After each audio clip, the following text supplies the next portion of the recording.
10th class విద్యార్థి చేసినటువంటి హత్య ఇది 12 ఏళ్ల బాలికని హతమార్చడం జరిగింది తల్లిదండ్రులు సహా కుటుంబీకులను కూడా పూర్తిగా విచారించినా కూడా ఎటువంటి ఆధారాలు దొరకలేదు గత 4 రోజులుగా పోలీసులు దీనికి సంబంధించి విచారణ జరుపుతూనే ఉన్నారు అయితే ఇలాంటి దీనికి సంబంధించి ఇన్ఫర్మేషన్ దక్కకపోవడంతో కేసుని ఛేదించడం ఒకవైపు కష్టంగా మారింది కానీ చివరికి సహస్ర తండ్రి కృష్ణపై కూడా అనుమానం వచ్చింది అందరికీ ఆయనపై అనుమానం వచ్చింది కూతుర్ని అల్లారు ముద్దుగా పెంచుకుంటున్నటువంటి తండ్రిని కూడా అనుమానించాల్సిన పరిస్థితులు కనిపిస్తున్నాయి అంటే ఈ రోజుల్లో జరుగుతున్నటువంటి దరిద్రమైనటువంటి కొన్ని న్యూసెస్ మనం రోజు చూస్తూ ఉన్నాము వార్తలను చూస్తున్నాం అలాంటి సిచ్యువేషన్స్ లో ఎవరిని నమ్మాలో ఎవరిని నమ్మకూడదో తెలియకుండా ఉన్నటువంటి సిచ్యువేషన్స్ కనిపిస్తున్నాయి మరి ఒకవైపు ఇలాంటి విచారణ అయితే కొనసాగుతోంది బాలుడికి సంబంధించి ఓవరాల్గా నోట్ని టేకప్ చేశారు అలాగే ఏదైతే విద్యార్థికి సంబంధించి పూర్తి విచారణ లాగే ప్రయత్నం చేస్తున్నారు అసలు ఏం జరిగింది దీనికి సంబంధించి ఎలాంటి సిచ్యువేషన్స్ ఉన్నాయి ప్రెసెంట్ అని దానికి సంబంధించి పూర్తి డీటెయిల్స్ అడిగి తెలుసుకోము ప్రతినిధి సురేష్ మనకి అందుబాటులో ఉన్నారు సురేష్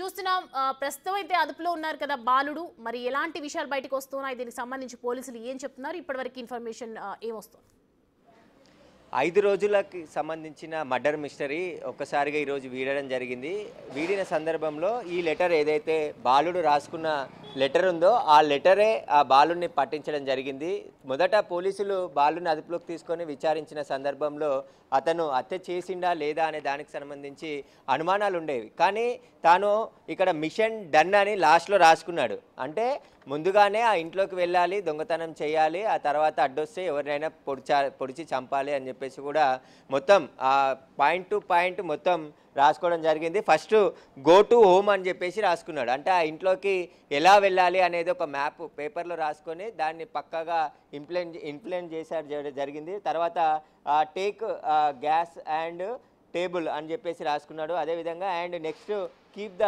డోర్ అని చెప్పేసి అంటే డోర్ ఓపెన్ చేసి లోపలికి వెళ్ళాలని చెప్పేసి కూడా రాసుకోవడం జరిగింది కట్ విత్ ఇన్ నైక్ అంటే ఒక కత్తిని కూడా తీసుకోవడం జరిగింది తన వెంట తీసుకెళ్ళి లోపలికి తీసుకెళ్ళడం జరిగింది take money and lock for the home అంటే డబ్బులు తీసుకున్న తర్వాత లాక్ తీసేయాలని చెప్పేసి కూడా రాశాడు దీంట్లో నెక్స్ట్ ఏదైతే అండ్ దీనికి సంబంధించి అంటే మొత్తం అయిపోయిన తర్వాత మిషన్ డన్ అని చెప్పేసి రాసుకున్నాడు అసలు మొత్తం బాలుడు ఏ విధంగా ఈ స్కెచ్ వేసుకున్నాడు ఎక్కడ యూట్యూబ్లో చూసి ఇదంతా కూడా ప్లాన్ చేసుకున్నాడా లేదంటే ఇతర కారణాలు ఏమైనా ఉన్నాయా అనే దానికి సంబంధించి పోలీసులు ఇన్వెస్టిగేషన్ చేస్తున్నారు బాబు అదుపులోకి తీసుకొని విచారించిన సందర్భంలోనే ఈ హత్య కేసుకు సంబంధించి విషయం బయటకు వచ్చింది ఇంటి పక్కన ఉన్నటువంటి బాబే 15 సంవత్సరాల బాబు హత్య చేశాడని చెప్పేసి కూడా పోలీసులు నిర్ధారించారు అయితే గత కొద్ది రోజులుగా సోషల్ మీడియా ద్వారా మంచి చెడు రెండు జరుగుతున్నాయి చెడు ఎక్కువగా జరుగుతుంది అందులో ఇది కూడా ఒక అంశం అని చెప్పొచ్చు ఎందుకంటే బాబు ఫోన్ ద్వారా యూట్యూబ్లో ఆ లాక్ ఎలా బ్రేక్ చేయాలి లోపలికి ఎలా వెళ్ళాలి తర్వాత ఆ హుండీలో ఉన్న డబ్బులు ఎలా తీసుకోవాలి మళ్ళీ రిటర్న్ ఎలా రావాలి మిషన్ ఎలా డన్ చేయాలి అనే దానికి సంబంధించి పాయింట్ టు పాయింట్ రాసుకున్నాడంటే యూట్యూబ్లో చూసి ఒక ఇంట్లోకి చోరీకి వెళ్ళి మళ్ళీ ఎలా సేఫ్గా తిరిగి రావాలి అనే దానికి సంబంధించి అడ్డుకుంటే కత్తితో పొడిచాలి అని చెప్పేసి కూడా పథకం ప్రకారం ఈ లోపలికి వెళ్ళి అక్కడ పాప అడ్డుకోవడంతో పాప చూసిందని చెప్పేసి కసితో పాపని దాదాపు 20కి పైగా కత్తిపోట్లతో పొడిచి హత్య చేసినట్టుగా పోలీసులు గుర్తించారు ప్రస్తుతం బాబుని ఎస్ఓటీ పోలీసులు అదుపులోకి తీసుకోవడం జరిగింది అన్ని కోణాల్లో కేసుని దర్యాప్తు చేస్తున్నారు 5 రోజుల నుంచి మొత్తం ప్రత్యేక టీమ్స్ని ఫామ్ చేసి అసలు మర్డర్ చేసింది ఎవరు అనే దానికి సంబంధించి ఆ సహస్ర ఇంటి చుట్టూ ఉన్నటువంటి వారు ప్రతి ఒక్కరిని కూడా విచారించిన క్రమంలోనే బాబు హత్య చేసిన తర్వాత ఇంటి పైకి వెళ్ళి పక్క బిల్డింగ్లో 15 నిమిషాల పాటు అక్కడే దాక్కొని ఉన్నాడు ఆ తర్వాత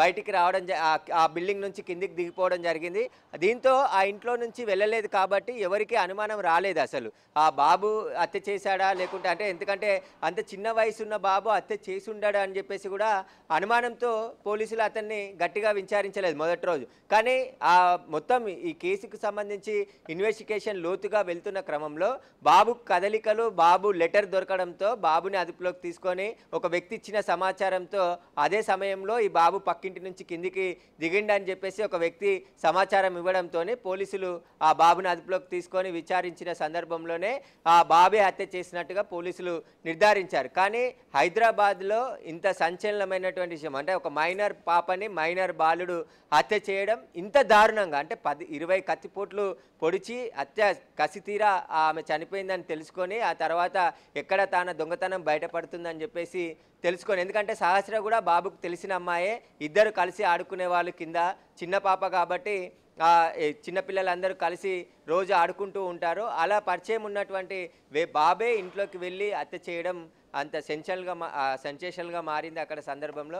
ప్రస్తుతం ఆ కాలనీ వాసులకు సంబంధించి కూడా ఒక్కసారిగా షాక్కు గురైపోయినారు. ఎందుకంటే బయట వ్యక్తులు ఎవరో వచ్చి హత్య చేసి ఉంటారని చెప్పేసి కూడా ఇన్ని రోజులు భావించారు. కానీ ఇంటి పక్కన ఉన్నటువంటి మైనర్ బాలుడే ఈ హత్య చేశాడని తెలుసుకొని అందరూ కూడా ఆశ్చర్యానికి లోనైన పరిస్థితి. పోలీసులు కూడా మొదట షాక్కు గురయ్యారు. అసలు ఇంత 15 సంవత్సరాల బాబు ఇంత దారుణంగా పాపని ఎలా హత్య చేసి ఉంటాడని చెప్పేసి కూడా నమ్మలేదు. కానీ ఇప్పుడు ఏదైతే లెటర్ బయటపడిందో, ఈ లెటర్లో మిషన్ డన్ అంటే తాను వెళ్ళి దొంగతనం చేసినటువంటి సందర్భంలో రాసుకున్న లెటర్ ఇది. మొత్తం అంటే హత్య చేసి వచ్చిన తర్వాత రాసుకున్నాడా, ముందే రాసుకున్నా అంటే పైన అంతా రాసిన తర్వాత ఆ మిషన్ డన్ అనేది రాసింది కాబట్టి ఆ మిషన్కి సంబంధించి అంటే తాను ముందుగానే ఈ హత్య ఇంట్లో చోరీ చేసి హత్య చేయాలని చెప్పేసి పథకం ధరించినట్టు తెలుస్తుంది. ఎలా చేశాడనే దానికి సంబంధించే ఇతనికి ఇంకా ఎవరైనా సహకరించారా, ఆ బాబు ఒక్కడే ఇంట్లోకి వెళ్ళాడా, దానికి సంబంధించి పోలీసుల దర్యాప్తు కొనసాగుతుంది. 5 రోజుల నుంచి అనేక కోణాల్లో ఈ కేసుని దర్యాప్తు చేసిన పోలీసులు ఎట్టకేలకు ఛేదించి మైనర్ బాలుడే ఈ హత్య చేసినట్టుగా పోలీసులు అయితే నిర్ధారించారు. అయితే సురేష్, ఇప్పుడు అంటే మనం చూస్తున్నాము నోట్ చూసినట్టు కానీ అంతా ఓవరాల్గా దీనికి సంబంధించి చూస్తే ఎవరిని మనం పాయింట్అవుట్ చేసి మాట్లాడాలన్న ఉద్దేశం అయితే లేదు. కానీ ఒకవైపు మనం ఆ ఏరియాలో చూడొచ్చు, రకరకాలుగా ఉన్నారు, చాలామంది పీపుల్ ఉన్నారు, ఎక్కువగా పాపులేషన్గా ఉంది, క్లమ్జీగా కనిపిస్తుంది, ఎంతోమంది ఇండ్లు ఉన్నాయి అక్కడ. వై ఓన్లీ సహస్ర హౌస్ అంటే ఏం చెప్తారు?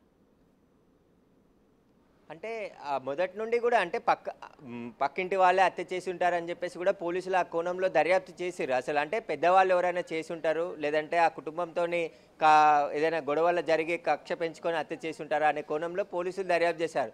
కానీ ఇంత మైనర్ బాలుడు హత్య చేశాడని చెప్పేసి పోలీసులు బాబు పట్టుబడి ఆ తర్వాత లెటర్ దొరికినంత వరకు కూడా నమ్మని పరిస్థితి. ఎందుకంటే పెద్ద వ్యక్తులు అంటే ఒక ప్రొఫెషనల్ కిల్లరే ఈ హత్య చేయగలడు అనే పోలీసులు అనుమానించారు. ఎందుకంటే 21 కత్తిపోట్లు ఆ బాలిక పైన ఉన్నాయి, గొంతు కోయడం, తర్వాత కడుపులో పొడిచడం, మొత్తం ఎక్కడెక్కడ కత్తితో పొడిచి అత్యంత దారుణంగా హత్య చేశారు. కాబట్టి ఎవరైనా దోపిడీకి వచ్చి దొంగతనం చేసి వెళ్ళారా, లేకుంటే ఎవరైనా కక్ష పెంచుకొని వేరే వ్యక్తులు హత్య చేశారా అనే దానికి సంబంధించే దర్యాప్తు కొనసాగింది. కానీ ఆ అమ్మాయి తల్లిదండ్రులు కూడా ఎవరిపైన మాకు అనుమానం లేదు, మేము ఇంటికి తిరిగి వచ్చేసరికి పాప శవమై కనబడింది అని చెప్పేసి కూడా వాళ్ళు చెప్పారు.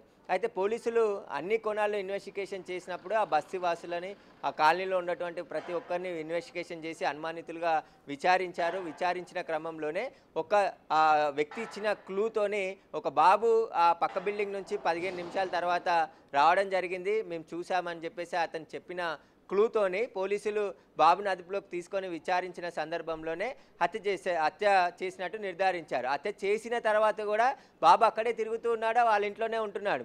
కానీ తల్లిదండ్రులు మరి గమనించలేదా, బాబు హత్య చేసిన తర్వాత ఆ బాబు కండిషన్ వేరేలాగుంటుంది, కొంచెం ఏదైనా చిన్న ఘటన జరిగితేనే ఆ ఇంట్లో పెద్దలే భయపడుతున్న పరిస్థితులు ఉంటాయి. కానీ మైనర్ బాలుడు హత్య చేసి 4 రోజుల నుంచి ఇంట్లో ఉంటున్నప్పుడు వాళ్ళ తల్లిదండ్రులకు చెప్పాడా, ఒకవేళ దొంగతనం చేసి ఆ డబ్బులు తీసుకెళ్ళి ఎక్కడ పెట్టాడు, వాటిని ఆ తల్లిదండ్రులకు తెలిసి ఇన్ని రోజులు ఆపే ప్రయత్నం చేశారా, వాటన్నిటిపైన కూడా పోలీసులు ఇన్వెస్టిగేషన్ చేస్తున్నారు. ఒకవేళ బాబు హత్య చేసి తల్లిదండ్రులకు తెలిసినా కూడా ఇప్పుడు నేరం, తల్లిదండ్రులను కూడా ఈ కేసులో అరెస్ట్ చేసే అవకాశం ఉంటుంది. హత్య జరిగిన తర్వాత ఒకవేళ బాబు హత్య చేసిన తల్లిదండ్రులకు తెలిసిన సందర్భంలో తిరిగి ఆ పోలీస్ స్టేషన్లో అప్పచెప్పాలి. కానీ ఇప్పటి వరకు పోలీసులు అదుపులోకి తీసుకునే వరకు వాళ్ళ కుటుంబ సభ్యులు కూడా ఎక్కడా చెప్పలేదు. అంటే బాబు చెప్పలేదా, లేదంటే తెలియనట్టు అక్కడ నటిస్తూ ఉన్నాడా, ఒకవేళ తెలిసినా తల్లిదండ్రులు చెప్పలేదా పోలీసులకు విషయాన్ని అనే దానికి సంబంధించి కూడా ఇన్వెస్టిగేషన్ కొనసాగుతుంది. 4 రోజుల నుంచి అంటే ఏదైనా రోడ్డు పైన చిన్న ఘటన జరిగితేనే ఆ రోజంతా బాధపడుతూ ఉంటారు. కానీ బాబు హత్య చేసి ఆ తర్వాత అక్కడ డబ్బులు తీసుకెళ్ళి ఇంట్లో మళ్ళీ ఏం జరగనట్టే ఎలా ఉన్నాడు అనేది ఇప్పుడు మిస్టరీగా మారింది. అయితే ఇప్పుడు ఈ నోట్ ఎక్కడ దొరికింది సురేష్? ఇప్పుడు ఈ బాలుడు ఏదైతే ప్లాన్ చేసుకున్నటువంటి స్క్రిప్ట్ ఉందో ఎగ్జాక్ట్గా ఆ నోట్ ఎక్కడ లభ్యమైంది? బాబుని అదుపులోకి తీసుకొని బాబుని ఇంట్లో సోదాలు చేసి అసలు ఆ కత్తిని, నోటుని అంతా కూడా బాబు ఇంట్లోనే స్వాధీనం చేసుకున్నట్టు తెలుస్తుంది. ప్రస్తుతం ఆ బాబుకి సంబంధించి ఇన్వెస్టిగేషన్ చేసిన తర్వాత తానే హత్య చేశానని చెప్పేసి కూడా బాబు ఒప్పుకున్నాడు పోలీస్ ఇన్వెస్టిగేషన్లో. ఒప్పుకున్న తర్వాతే ఆ లెటర్ని, ఆ కత్తిని స్వాధీనం చేసుకోవడం జరిగింది. చేసుకున్న తర్వాత పోలీసులు ఇంకా దీనిపై ప్రెస్ మీట్ పెట్టి పూర్తి వివరాలు వెల్లడించే అవకాశం కనబడుతుంది. అయితే బాబు హత్య చేసిన తర్వాత ఎక్కడెక్కడ వెళ్ళాడనేది ఇప్పుడు పోలీసులు ఇన్వెస్టిగేషన్ చేస్తున్నారు. అంటే డబ్బుల కోసమే హత్య చేసి ఆ డబ్బులు తీసుకెళ్ళి ఎక్కడ పెట్టాడు, ఇంట్లోకి వెళ్ళిన తర్వాత బాబు ప్రవర్తన పైన ఇంట్లో తల్లిదండ్రులకు ఎలాంటి అనుమానం రాలేదా, ఒకవేళ వచ్చి తెలిసినా కూడా చెప్పలేదా బయటికి అనే దానికి సంబంధించి ఇప్పుడు పోలీసులు ఇన్వెస్టిగేషన్ చేస్తున్నారు. పక్కింటి కుర్రాడే ఇంత దారుణానికి పాల్పడ్డాడంటే దానికి సంబంధించి ఇంకా వేరే కారణాలు ఏమైనా ఉన్నాయా, వాటన్ని కోణాల్లో పోలీసులు ప్రస్తుతం దర్యాప్తు కొనసాగుతుంది. దర్యాప్తులో అన్ని విషయాలు కూడా బయటకు వస్తాయని చెప్పేసి పోలీసులు చెప్తున్నారు. అయితే సురేష్, అంటే ఈ కేసుకి సంబంధించి పూర్తిగా ఎక్స్ప్లెనేషన్ ఎప్పుడు వచ్చే అవకాశాలు కనిపిస్తున్నాయి? ఖచ్చితంగా ఈరోజు ఈవినింగ్ అంటే మరికొద్ది సేపట్లో ప్రెస్ మీట్ పెట్టే అవకాశం ఉంది. లేదంటే రేపే ఇప్పుడు ఆల్రెడీ పోలీసుల అదుపులో బాబుండు కాబట్టి రేపు రిమాండ్ చేసిన తర్వాత జువెనైల్ హోమ్కి పంపించే అవకాశం ఉంటుంది మెజిస్ట్రేట్ ముందు హాజరుపరిచిన తర్వాత. ఎందుకంటే మైనర్ బాలుడు కాబట్టి మైనర్ జువెనైల్ హోమ్ ఉంటుంది. మైనర్ హోమ్కి పంపించి బాబుకి సంబంధించి ఇన్వెస్టిగేషన్ కంటిన్యూ చేస్తారు. ఇన్వెస్టిగేషన్లో ఇంకెవరైనా పాత్ర ఉంటే వారిని కూడా పోలీసులు అరెస్ట్ చేసే అవకాశం ఉంది. ఈరోజు లేదా రేపు ఉదయం పోలీసులు ఒక ప్రెస్ మీట్ పెట్టి ఈ హత్యకు సంబంధించిన పూర్తి వివరాలు కూడా బాలనగర్ డీసీపీ సురేష్ వెల్లడించే అవకాశం కనబడుతుంది. మరికొద్ది సేపట్లోనే మీడియాతో కూడా మాట్లాడి లేదంటే ఒక ప్రెస్ నోట్ ద్వారా ఈ హత్యకు సంబంధించిన పూర్తి వివరాలు కూడా వెల్లడించే అవకాశాలు కనబడుతున్నాయి. ఇంకా క్లూస్ కావాలి, ఎందుకంటే కోర్టులో హాజరుపరిచిన సందర్భంలో బాబు హత్య చేశాడనే దానికి సంబంధించిన టెక్నికల్ ఎవిడెన్స్తో పాటు ఆధారాలన్నిటిని కూడా కోర్టుకు సబ్మిట్ చేయాల్సి ఉంటుంది. కాబట్టి ఖచ్చితంగా వాటన్నిటి కోసం పోలీసులు ఇన్వెస్టిగేషన్ చేస్తున్నారు. ఈ లెటరే ఈ కేసులో కీలకమైనటువంటి అదిగా పోలీసులు అనుమానిస్తున్నారు. ఎందుకంటే లోపలికి వెళ్ళడం, కత్తి తీసుకెళ్లడం, డోర్ బ్రేక్ చేయడం, తర్వాత అక్కడ ఉన్న డబ్బులు తీసుకోవడం, మళ్ళీ డోర్ లాక్ చేయడం, డోరు లోపల చోరీ చేసే సమయంలో డోర్ పెట్టుకోవడం, ఇవన్నీ కూడా ఒక దొంగలు ఏ విధంగా అయితే ప్లాన్ చేసుకుంటారో ఆ బాబు కూడా ప్లాన్ చేసుకొని ఈ హత్య చేసినట్టుగా పోలీసులు గుర్తించడం జరిగింది. కాబట్టి ఇప్పుడు ఇన్వెస్టిగేషన్ కొనసాగుతుంది. సైబరాబాద్ ఎస్ఓటీ పోలీసుల అదుపులో బాబు ఉన్నాడు. బాబుకి సంబంధించిన తల్లిదండ్రులను కూడా విచారిస్తున్నారు. అసలు ఈ హత్యకు ఇంకా ఇతర కారణాలు ఏమైనా ఉన్నాయా అనే కోణంలో కూడా దర్యాప్తు చేస్తున్నారు. ఇక్కడ మిషన్ డన్ అని ఎందుకు రాసుకున్నాడు అనేది కూడా పోలీసులు ఇన్వెస్టిగేషన్ చేస్తున్నారు. మైనర్ బాలుడు ఇలా క్రూరంగా మారడానికి కారణాలు ఏంటి, ఇంత క్రూరల్గా మర్డర్ చేయడానికి గల కారణాలు ఏంటి, వాటన్నిటికీ సంబంధించి కూడా పూర్తిగా ఇన్వెస్టిగేషన్ కొనసాగుతుంది. ఇప్పుడు ఈ లెటర్ ద్వారా బాబే ఈ హత్య చేసినట్టుగా పోలీసులు అనుమానించి అదుపులోకి తీసుకోవడం అదే నిజమైంది. ఇప్పుడు ప్రస్తుతం బాబుకి సంబంధించి బ్యాక్గ్రౌండ్ పైన కూడా ఇన్వెస్టిగేషన్ చేస్తున్నారు. స్కూల్కి కూడా బాబు చదువుకునే స్కూల్కి కూడా ఉదయం నుంచి ఆ స్కూల్కి వెళ్ళి వాళ్ళ స్నేహితులను, ఆ స్కూల్లో ఉండే టీచర్స్, ప్రిన్సిపల్ని, వాళ్ళందరినీ కూడా బాబు ఎలా ఉండేవాడు, ఈ బాబుకి ఇంకా ఎవరెవరు స్నేహితులు ఉన్నారు, ఏమైనా గతంలో గొడవలు జరిగాయా, వాటన్నిటికి సంబంధించిన ఆధారాలన్నిటిని కూడా స్కూల్ దగ్గర నుంచి సేకరించడం జరిగింది. బాబు తల్లిదండ్రులను కూడా విచారించారు. పాప తల్లిదండ్రులను కూడా పోలీసులు విచారించి ఎవరైతే బాధితులు ఉన్నారో వారిని కూడా అనుమానాలు ఏమన్నా ఉంటే ఈ బాబు హత్య చేశాడని చెప్పేసి ఈరోజు ఉదయం నుంచి కూడా అదే కుకట్పల్లి పోలీస్ స్టేషన్లో ఉంచి విచారించి వారికి సంబంధించి డౌట్స్ ఏమన్నా ఉంటే తెలుసుకోవడం జరిగింది. ప్రస్తుతం అయితే ఈ కేసుకి సంబంధించి మైనర్ బాలుడు అత్యంత దారుణంగా హత్య చేయడం పైన అక్కడ ఉన్నటువంటి కాలనీ వాసులు కూడా షాక్కు గురి అయిపోయిన పరిస్థితి నెలకొంది. ప్రస్తుతం అయితే ఇన్వెస్టిగేషన్ కొనసాగిస్తున్నారు. సురేష్, అంటే ఒకవైపు మనం చూసుకుంటే 15 ఏళ్ల కుర్రాడు, ఒక బాలుడు, ఒక 10th క్లాస్ అవుతున్నటువంటి బాలుడికి 15 ఏళ్ల కుర్రాడు అంటే చిన్న చిన్న తప్పులు చేస్తే కూడా ఏదో ఒక విషయంలో తల్లిదండ్రులు గమనించడం కానీ వెంటనే వాళ్ళు చేస్తున్నటువంటి బిహేవియర్ తొందరగా అర్థమైపోతుంది. అలాంటిది ఒక చోరీ చేసి దాని తర్వాత బాలికని అంత కిరాతకంగా చంపి ఇంత జరుగుతున్నా కూడా తల్లిదండ్రులకు ఏమాత్రం, ఒకవైపు న్యూస్ ఛానల్స్లో రోజు వస్తూ ఉన్నాయి, ఒకవైపు కేసు నమోదవుతుంది, పోలీసులు వస్తూ ఉన్నారు, ఇంత జరుగుతున్నప్పుడు కూడా బాలుడి యొక్క కదలికలు రాకపోవటం, బాలుడు ఇంకా ఇంటి పరిసరాల్లోనే తిరగడం, మనలో కలిసిపోయినట్టుగా మాట్లాడడం, ఇదంతా చూసిన తర్వాత ఒక్క క్షణం కూడా తల్లిదండ్రులకు అనుమానం రాలేదా, లేకపోతే వాళ్ళ గైడెన్స్ ఏమైనా ఉండొచ్చా?